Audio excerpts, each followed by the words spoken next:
I feel very blessed to have this conversation with you. How you define joy. If you take away or erase these boundaries within you, you will see whether you sit, stand or sleep, you will be joyful. 95% of the human suffering is all generated from within. Self-help, it's called. Anxiety doesn't come knocking. You are becoming anxious.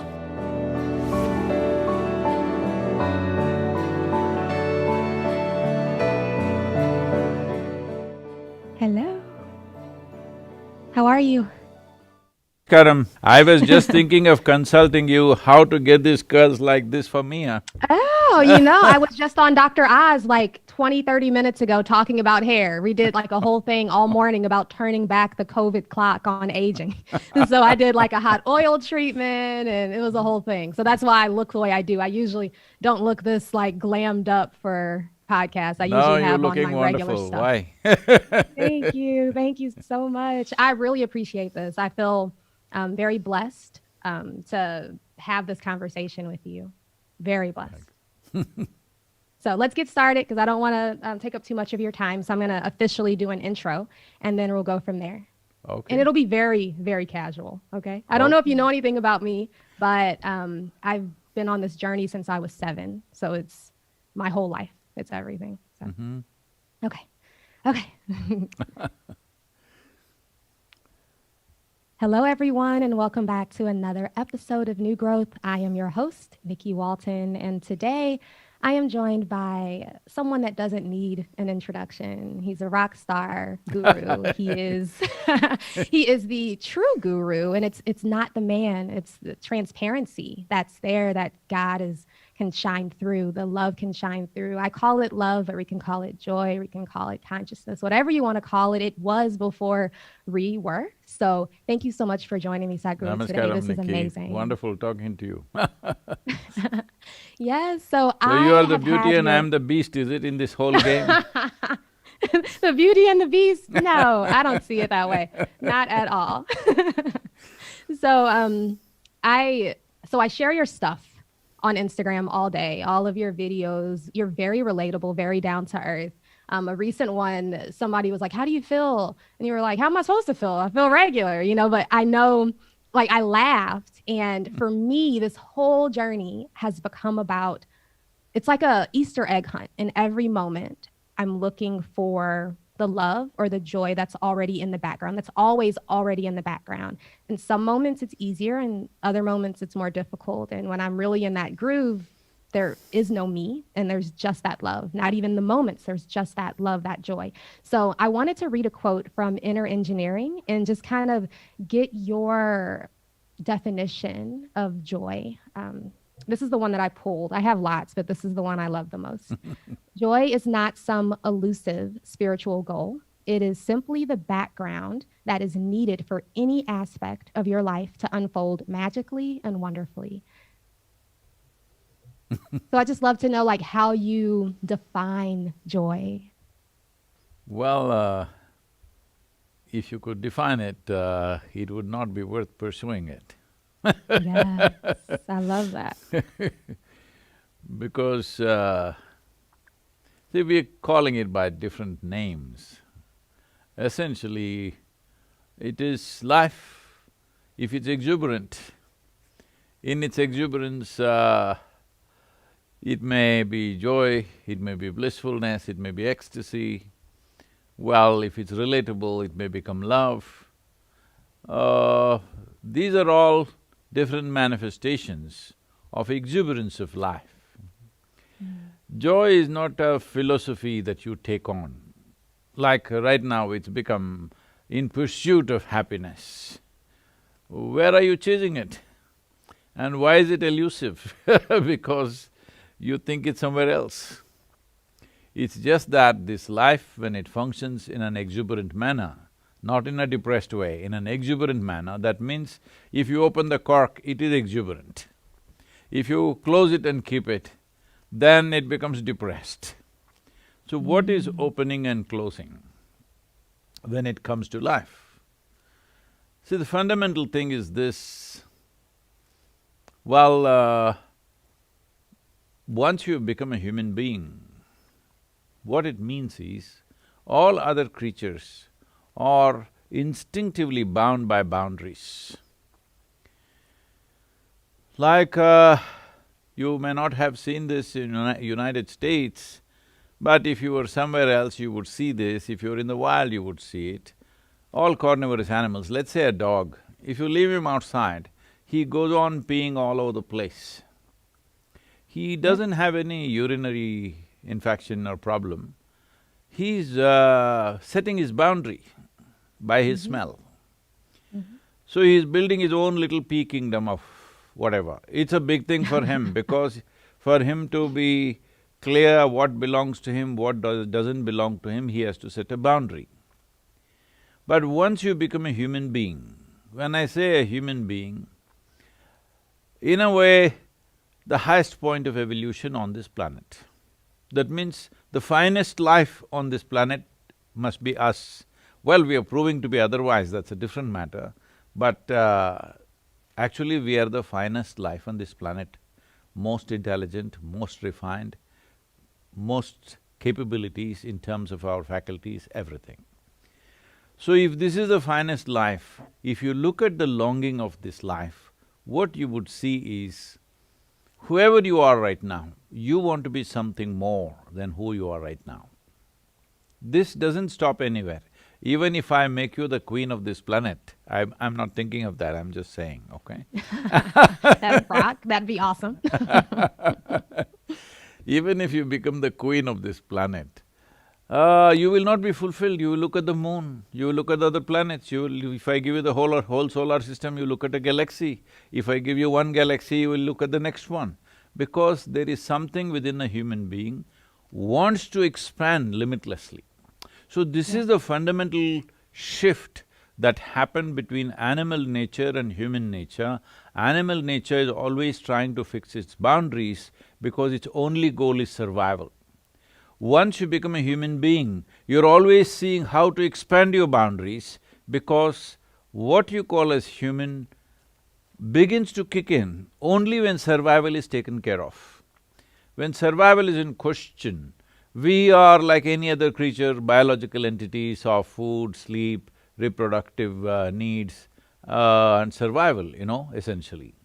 So this dimension of longing to expand is not about more, it wants to expand limitlessly. So, the simplest thing is, if one is not identified with the limitations of one's own physical self, one's family, one's community, one's nationality, race, religion, caste, creed, whatever else, if your identity is not like a limit on your ability to expand, then life will be naturally exuberant. When it's exuberant, one form of its expression is joyfulness.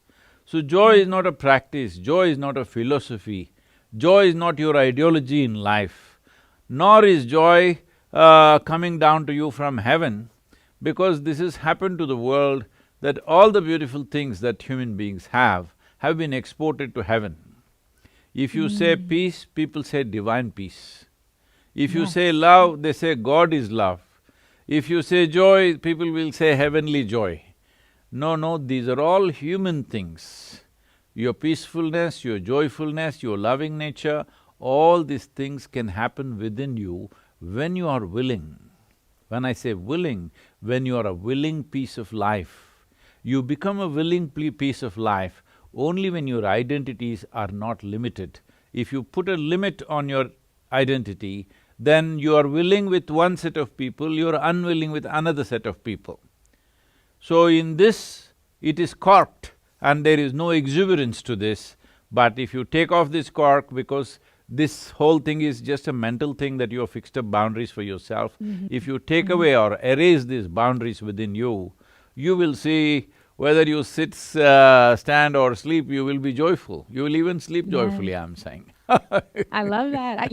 Thank you for saying that about sleep. I have heard and read that unless that awareness that,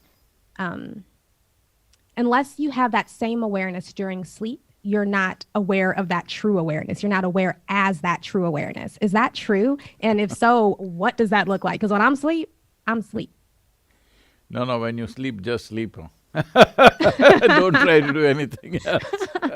I go to sleep like with a mantra and I'm like, okay, there's some piece, some part that's gonna be aware. No, I sleep. And then I wake up and I'm like, well, there was sleeping and I'm peaceful now, but I don't know what happened during that time. It's like unconsciousness. See, there are too many things, people coming to me and saying, Sadhguru, in which posture should I sleep? I said, on your back at least when you sleep, give up all this rubbish and just sleep. Sleep Just like sleep. you're dead. That's how I sleep, apparently. Yes, that's how you should sleep. You must sleep like you've gone dead. If you sleep like this, your duration of sleep will naturally come down because you're sleeping deep. Because the body needs that maintenance time. At that time, don't try to do anything. When your car is in maintenance, go and don't start the engine, you'll kill somebody. Exactly, exactly. Let it be. Exactly. Only thing is, why these things have come up is, it is just that, see, awareness is again not an effort. It is like, see, what are you aware of, what are you not aware of, simply depends on what is the brightness of your awareness. So we can use an analogy like a light bulb. Suppose you reduce the voltage for a light bulb, it becomes dim, So if the voltage is at a certain level, suppose you're in a room where there are 25 people, voltage is so low that you can only see 2 people. In your experience, you think only 2 people exist. But if you increase the voltage, you may see 5 people. Then you'll think, oh, there are 5 people. But if you put on the voltage full on, then you see 25 people. So your whole experience of life is dependent upon or determined by what is the voltage of your life energies. So don't try to be aware. If you enhance the intensity of your life energies with the right kind of practice, then you will naturally be aware. This may also seep into so-called unconscious states like sleep, that you become aware of that also. But don't try to be aware, all you will have is disturbed sleep. Yeah. Yes, exactly. So in the beginning of my spiritual journey, it was very much like law of attraction stuff, and I would try to feel exuberant. I would try to feel joyful. And over time, a very short time, I learned that it did not work. And I would become aware in quiet moments during meditation or even just kind of sitting and doing nothing of a peace in the background that grew to become at times joyful. And a part of my mind would say, no, we need to be super excited to make stuff happen. And as time went on, I could see that that was coming from that lack, from that corked being of, if I feel super excited, then I can bring something into my experience that is not already here. So the more I relax into that and recognize that it's already here, the more things have flowed in my life, including this experience that I'm having by being able to ask you my questions and share my story. I feel that it is a manifestation of this very natural exuberance that's here. So you're telling me you somehow manipulated me into this? I guess so, these energies. It's like when I'm super stressed out, it's reflected. I see that reflected in the emails that I get and the responses I get from people. But when I not feel with this body necessarily, like not me purposefully being happy or fake smiling, but an inner smile that's just there as long as I remember to turn to it. As long as I remember to become aware of it and kind of live out from there, even if Nikki's upset or nervous. I told you I was on Dr. Oz earlier today, and I didn't even really have a lot of preparation time for it. So to have that heart racing, but still be aware of peace or even joy in the background, for me, it's very anchoring. And I don't believe I'm deluding myself. So there are 2 Nikkis, huh? That's dangerous, huh? Ooh, tell me more. Because I saw in your bio that you're also a therapist? Therapist. Yeah, Psychotherapist. licensed psychotherapist. So I went to school in Chapel Hill, North Carolina. Two Nikkis means either you're schizophrenic or you're possessed. Ah! So Am I possessed with love? Can I be possessed with love? Can I be possessed by joy? You can possess love. Why should love possess you? Oh, okay. You can possess love, joy, ecstasy in your life. You're capable of possessing all this in your life. These must be your greatest possessions, that you're blissful. People think they Yes. have a car or a home is a big possession. No.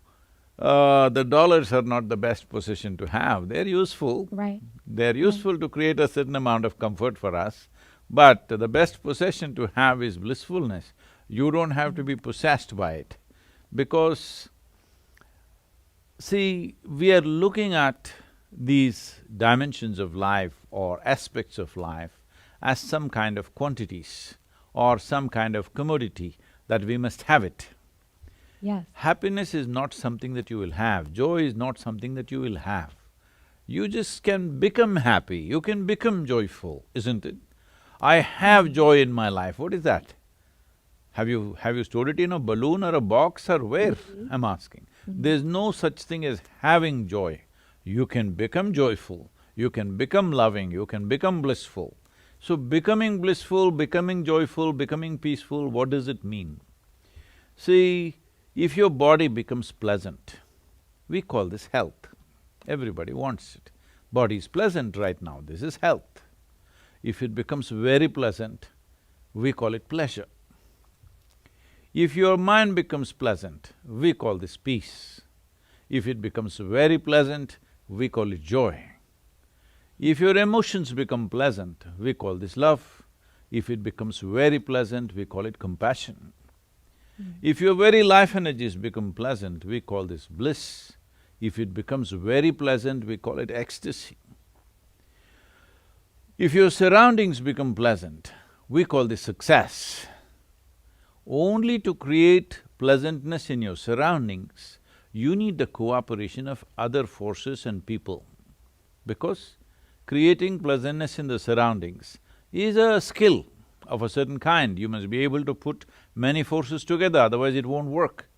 But pleasantness of body, pleasantness of mind, pleasantness of emotion and pleasantness of energies are 100% your business, 100%.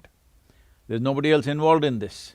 But right now, we have handed this over to so many people that somebody can determine, someone else can determine whether you are happy or unhappy. If someone can determine what happens within you, would you call this slavery? It is the worst form of slavery. Somebody determines what you should wear, what you should eat, where you should be, this itself is called slavery.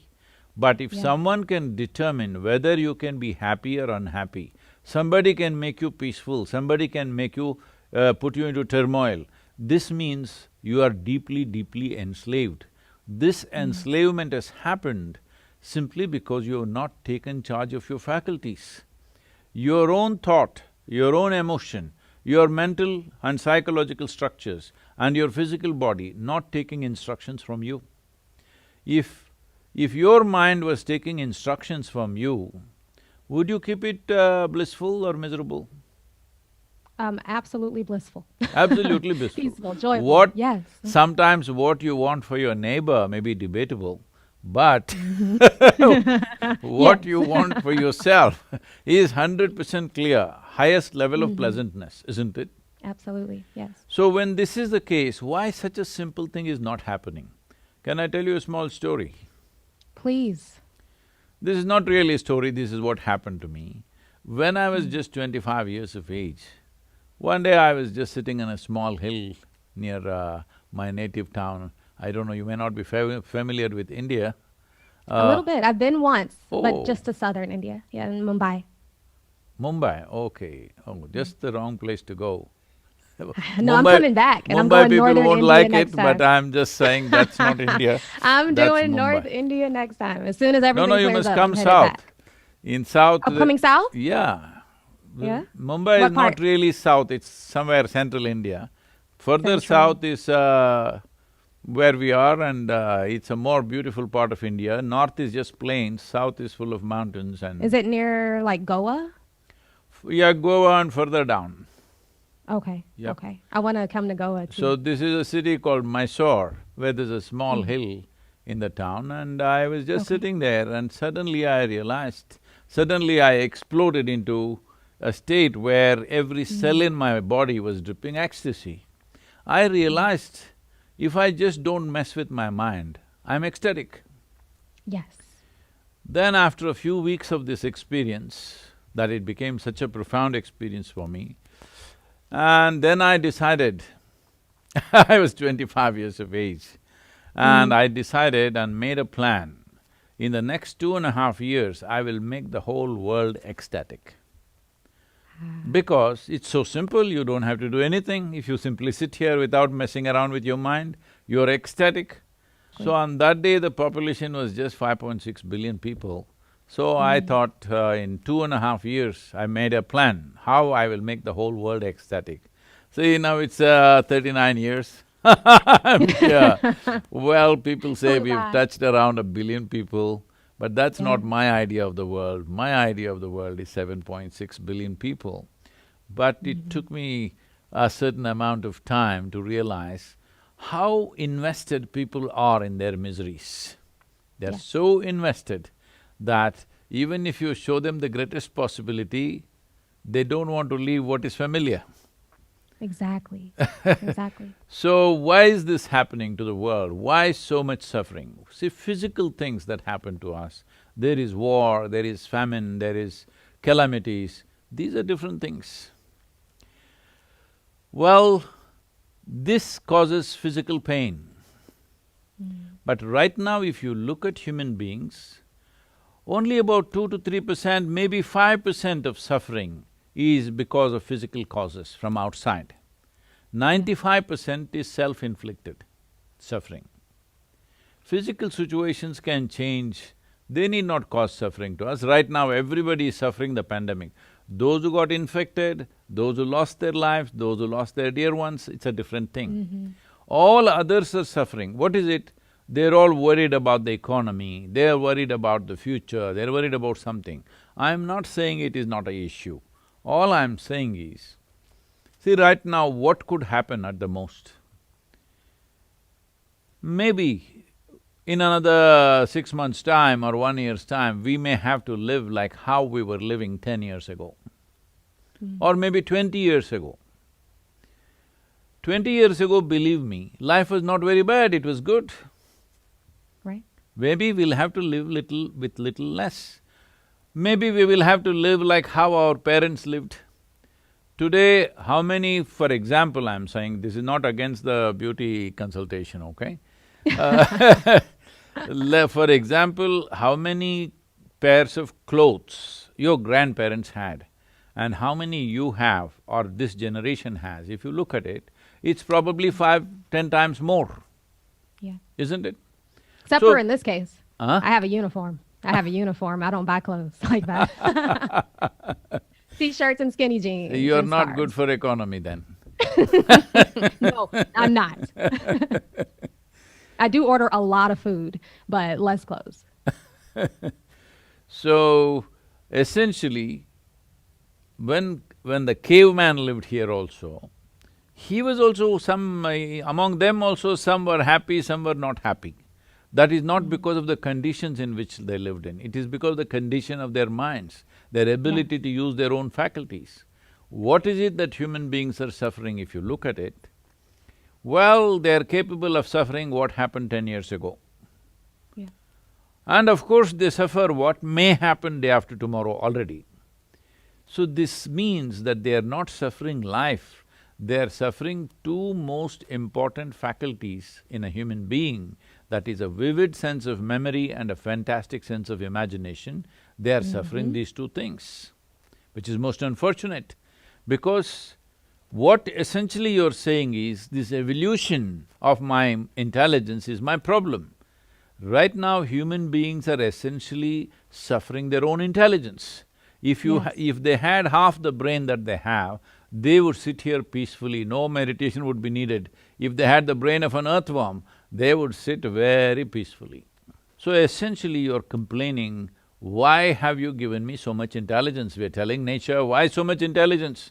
So in Florida, people soak it in alcohol every 3 days. in the week, they keep it in alcohol, Yep. 2 days, they Yep. put other kinds of chemicals, to keep the brain preserved so that it's not working too much. Yes, that's exactly right. So That's exactly right. I love that. essentially, you did not figure out how to handle your own intelligence. Exactly. So, the fundamental thing is, you have been given the most complex and sophisticated machine on the planet, that is this human mechanism. But you are trying to blunder through your life without even reading the user's manual. This is the only problem human beings have. Outside problems, we will deal with them to the extent that we can, that's all we can do. But 95% of the human suffering is all generated from within. Self-help, it's called. Self-help. So, brass tacks, this is what I want to know. For you, and you might not experience anxiety or fear or worries anymore in where you are, but for someone that's on this path, and if anxiety comes knocking at the door, how does this look in practice? Staying aware as bliss, this natural exuberance that's there even when the emotions are strong or the thoughts are heavy. Well, let me tell you a little story, okay? Yeah. This happened in southern India, further south than where you went, okay? They came to a local village. Somebody came to a local village and they asked, how far is Isha Yoga Center, which is our yoga center? The local boy who was sitting there by the street side said, it is 24,996 miles. They said, what, it's that far away? He said, yeah, the way you're going. If you turn around, it's 4 miles. Yeah. So right now you're saying anxiety comes knocking. Anxiety doesn't come knocking. You are becoming anxious. Why are you becoming anxious?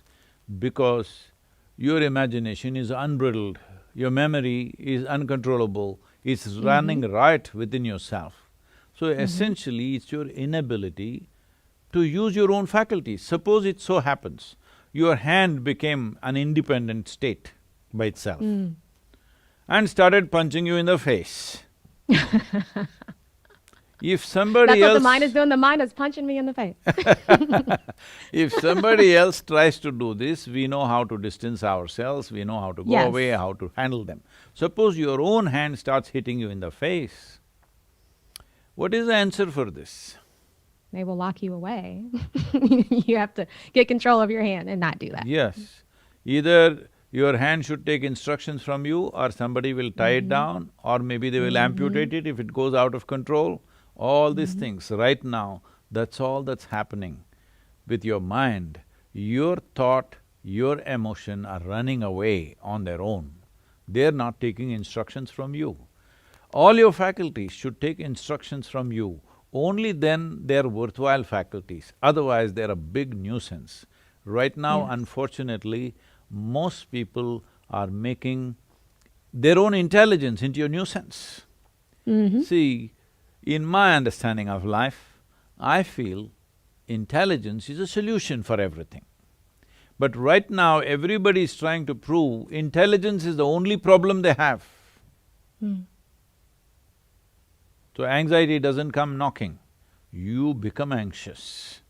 You become anxious, and then because you're in this practice, you recognize, I've become anxious, and then see what's also here or what is here. Instead of walking, like you said, 5,000 miles in the other direction, recognizing what's here. Is that the practice? Is that what you do in a moment like that? For people that are still dealing with that heavy mind? See, all they have to see is… the fundamental thing that they have to absolutely recognize is human experience is caused from within, pleasant or unpleasant. Whether it's joy or misery, both are caused from within us. What is happening from within us must happen the way we want. The world will never happen the way you want 100%. World will never ever happen 100% the way you want. I'm saying your own family, if there are 2 people or 4 people in the family, they will never happen 100% the way you want them. If they happen 51% your way, you are the winner. No, I'm not talking about the election, I'm just saying We are not touching that. Very, very happy. I'm saying if your life is happening little more your way than somebody else's way, it's great. Yeah. But it will Yeah. never ever happen 100% your way. Yeah. It's just not possible. So, what is around you, the world around you, people around you, life around you will never happen your way. But this one life must happen your way, isn't it? If this one doesn't happen your way, you're a lost case. Absolutely. There are no quick fixes, there are no adjustments to make. You need to just understand this. Human experience is caused from within. The seat of your experience is within you.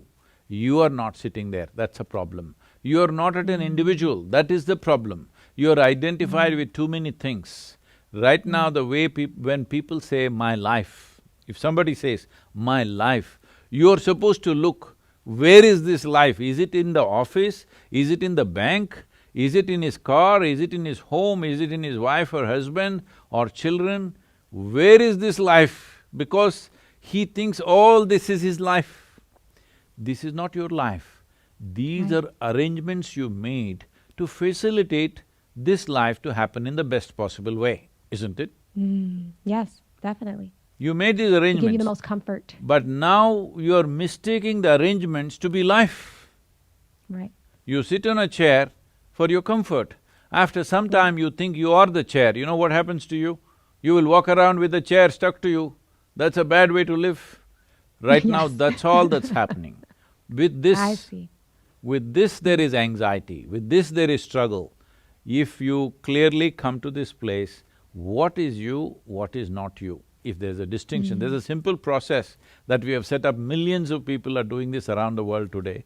It's called as Isha Kriya. It's free downloadable for anybody who wishes to do it.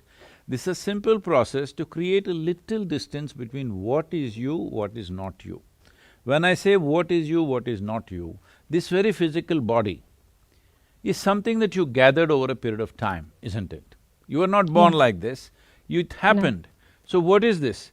That lot of food that you're ordering, I'm sure you're not eating that lot of food looking at you. I like fried, greasy, cheesy things. I'm doing better though. Maybe you're looking at them, you're not eating them, I can see that. So, the food that you've eaten has right now transformed itself into your body and be like this. Where did the food come from? Just the soil that you walk upon is food, food became like this. Someday, once again, this will become part of the earth. So this is yours, this body is yours, but it's not you. Similarly, your psychological structure, these are millions of impressions that you have taken in, and it's formed itself given itself a certain shape and a form and a quality. Now, this is also something that you gathered. What you gather can be yours, but it will never ever be you, isn't it? So if you bring the distinction, all your problems are over. Got it. That little distance is needed. And is it a matter of remembering that distinction? See, if you make your life energies very intense, you will see naturally physical body and your psychological structure will move little away, it'll give you little space. It's like, see now I'm wearing loose clothes, always you're conscious that these are clothes. Suppose you wear really super thin, tight, skin-tight nylon clothes. After some time, you don't know which is you and which is your body. It becomes one with you because there is no space. So where there is no space, there is no perception of what it is. Because there is no perception, you don't know how to deal with it. It's like this, on this planet we went on arguing whether this planet is flat or round, this debate was going on, and you know that Galileo stuff and all that. Yes, yes. Anyway, this would have continued forever, but the moment we took off and we started flying, we could clearly see it is round. We went and stood on the moon and looked down, 100% it was round, all right? What is it that gave us this perspective? Because a little distance. Similarly, a little distance from your body, a little distance from the mental structure if you create, you have absolutely know where the handlebars are and you can hold them and manage them the way you want. Yes. I love that. So it's the distance, recognizing that you are not the body, recognizing that you are not the mind, still being there and seeing that energy come through and move through, but knowing that it's not you. Does that sound near You, what you're saying? yes, you will get to learn to use the body and mind to its best. Your Yeah, body and your mind should work for you, never against got you. it.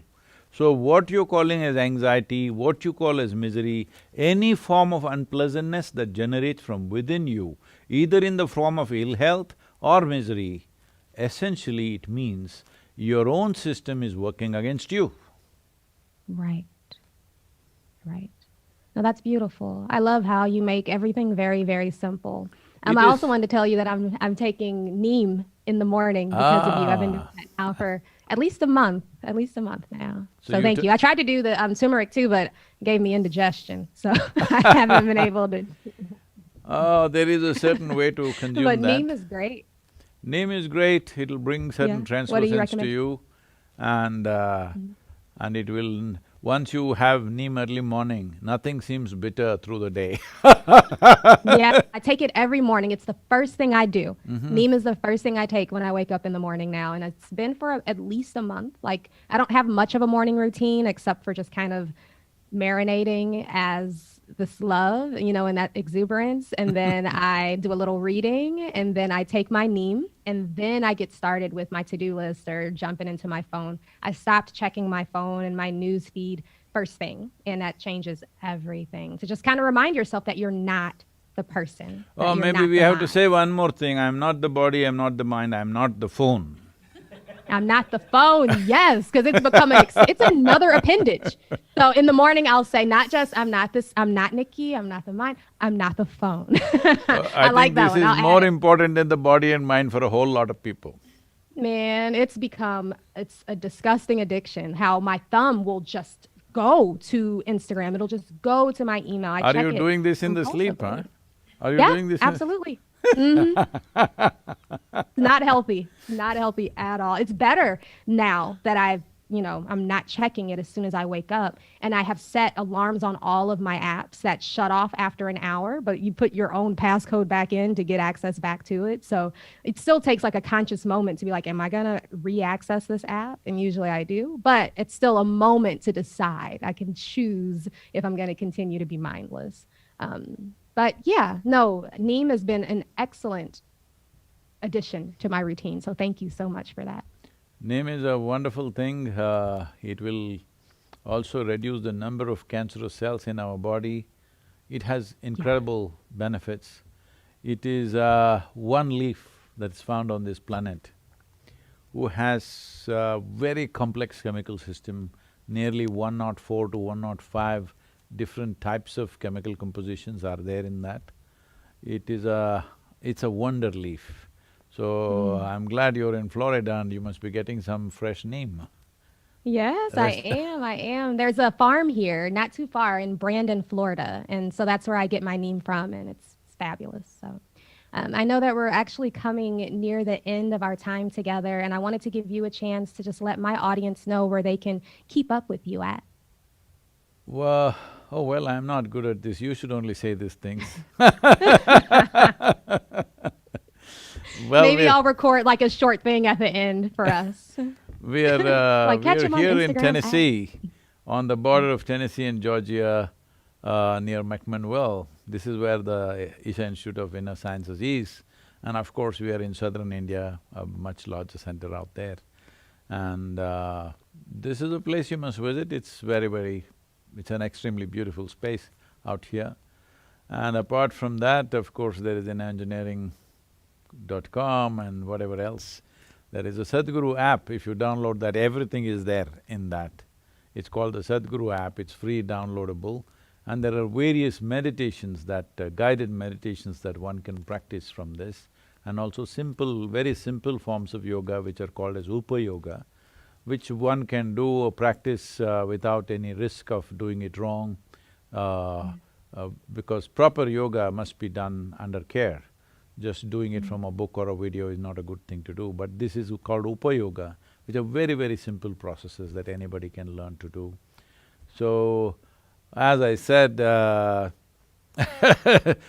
I'm kind of condemned to be a failure in my life, that the entire world being blissed out is, not happening.